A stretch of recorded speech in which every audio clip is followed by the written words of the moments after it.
Hi Becca, thanks so much for your video that you posted, maybe a week ago. And I always watch your videos right away. Like, Becca posted, I have to watch your video. I look forward to them very much. As you'll kind of understand why a little bit later, I've been dragging my feet, totally dragging my feet, making this video. I love talking about the day-to-day manifestations of grief. But when I thought about the discussion of the autopsy report, I just sort of hit this freeze moment of that's one of the harder things for me, because it's been one of the more frustrating, aggravating parts of my journey. It's like, I don't mind talking about sadness, but you get me on this autopsy report and anyway, I'll get into that in a little bit. But I loved your comments on sisters in grief, and I thought that is such an apt term. And one thing I've noticed, with you included, is when I meet other lost mothers, there's no need for small talk. It's like, I've known you for about 30 seconds, but tell me about your baby and tell me about your experience and tell me about the probably darkest moment in your life. I'm ready to listen. There's just not any desire for the small talk, and not that there isn't any desire, but it's really easy to cut to the chase on the really big, heavy questions. So that's one of the kind of unique bonds that's just sort of inherently part of that relationship, I've noticed, both with you, but also in the grief group that I've been a part of, and other lost moms I've met through this, and another lady I talked to on the phone in New York, and just this instant sort of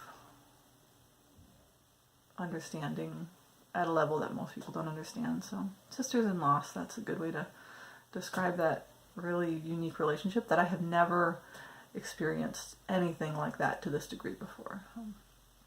I am really, really, really thankful for that. It would be worse to go through this and just feel alone, and so that longing for that companionship is very real.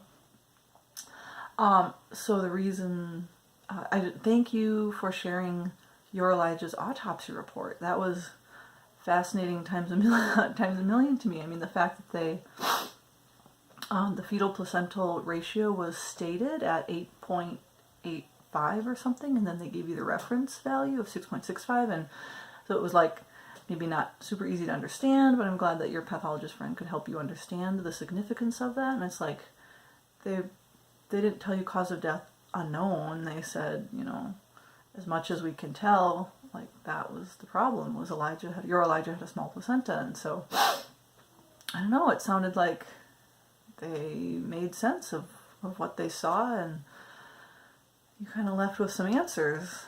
Not that there's a final answer, but, some likely issues. And so you left, I think, with something to watch out for in any future pregnancies. So I have my Elijah's autopsy report, and I will, read the relevant parts of this. It says, let's see, an intrauterine fetal death, delivered at 40 weeks gestation to a 34-year-old. She had good prenatal care. No history of gestational diabetes is identified in this or any earlier pregnancy. The other children were somewhat macrosomic, meaning big babies. I have big babies, but are otherwise healthy. The mother has no other medical conditions. She's been feeling well this pregnancy with good fetal movement, but at some point prior to the presentation felt less of it. She presented to the hospital on July 1st, where an ultrasound documented fetal demise. The ultrasound also questioned low amniotic fluid volume. However, he was saying it was, even at the hospital, that could have been slightly low because he had passed away, and so his kidneys aren't functioning properly once you die. Meconium-stained amniotic fluid was noted, and you said that can be due to low oxygen, which is what I remember them telling me too, although it doesn't say that in here. And then here's right here, it said right here, the fetus had a tight nuchal cord ×1, which was reduced. And that contradicts what the midwife said at his at delivery. She said the cord was wrapped around his neck one time, but it was not tight. It was easily slipped over his head, which I think the fancy term for that is easily reduced. So I could be missing something here, I could be misunderstanding, but I think there's a contradiction in terms when the pathologist says the fetus had a tight nuchal cord times 1, which was reduced. I don't think it can be tight and reduced. So my midwife was actually at this meeting with the pathologist, which was very helpful. So she was able to clarify to him, yes, the cord was wrapped around his neck one time, but it was not tight. And you're going to see on this final summary, he's continually referring to a tight nuchal cord, and there wasn't a tight nuchal cord, according to my midwife, who delivered him. That's what she said at the hospital right after he was born, and that's again what she reiterated at the meeting with the pathologist a few months later in October. But among other things, he wasn't interested in correcting that in the report. So you can remember that when you hear tight nuchal cord, I don't think it was actually tight. Final summary. This, I should say too, it's large for gestational age male fetus, more consistent with 42 weeks gestation by linear measurements with elevated fetal weight. In other words, he's a big baby, just like all of my other babies. And also of note, there were no nuchal cord markings. His weight was 3,888 grams compared to his placenta, which was 396.6 grams, less than 10th percentile for gestation. Anyway, the final summary. This fetus experienced intrauterine fetal death with delivery at 40 weeks gestation by induction.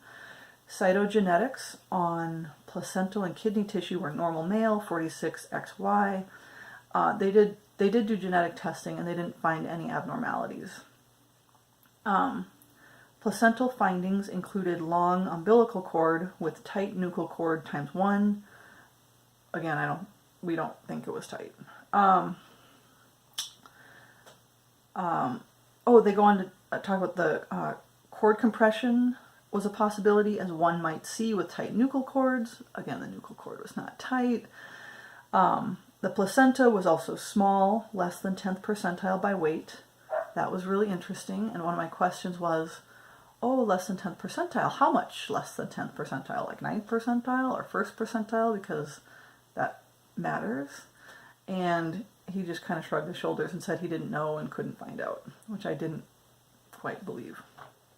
The fetal placental weight ratio above the 97th percentile, despite a large fetus by linear measurements. At the meeting, I didn't really know. I hadn't heard anything about fetal placental ratios, so he says it's high, it's above 97th percentile, which again begs the question, well, how much higher than 97th percentile?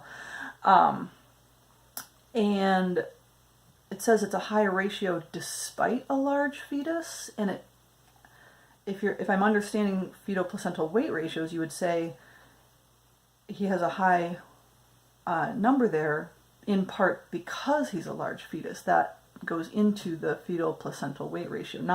You don't say it's despite.